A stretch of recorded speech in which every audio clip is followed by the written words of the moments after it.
નમસ્કાર, ખૂબ ખૂબ સ્વાગત છે। 8 વાગી ચૂક્યા છે, સમય થઈ ચૂક્યો છે સુપર પ્રાઇમ ટાઈમનો। અમે હાજર છે અમારી ટીમ સાથે।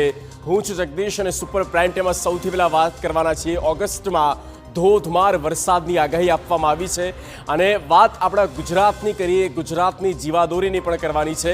પણ તે પહેલાં એ મોટા સમાચાર શું છે તેની પણ વાત કરી લઈએ। સરદાર સરોવર નર્મદા ડેમની જળ સપાટીમાં નોંધપાત્ર વધારો થયો છે અને આ વધારો એક રીતે ગુજરાતીઓ માટે સારા સમાચાર કહી શકાય। જળસ્તરમાં વધારો થતાં ડેમ વોર્નિંગ સ્ટેજ પર મુકાઈ ચૂક્યો છે। આ ઉપરાંત ડેમના કુલ 10 દરવાજા પણ ખોલી દેવામાં આવ્યા છે। આ તંત્ર દ્વારા અગમચેતીના ભાગરૂપે આ નિર્ણય પણ લેવામાં આવ્યા, આ પગલાં પણ ભરવામાં આવ્યા છે અને ત્યાંના આપણે દ્રશ્યો પણ બતાવી રહ્યા છે।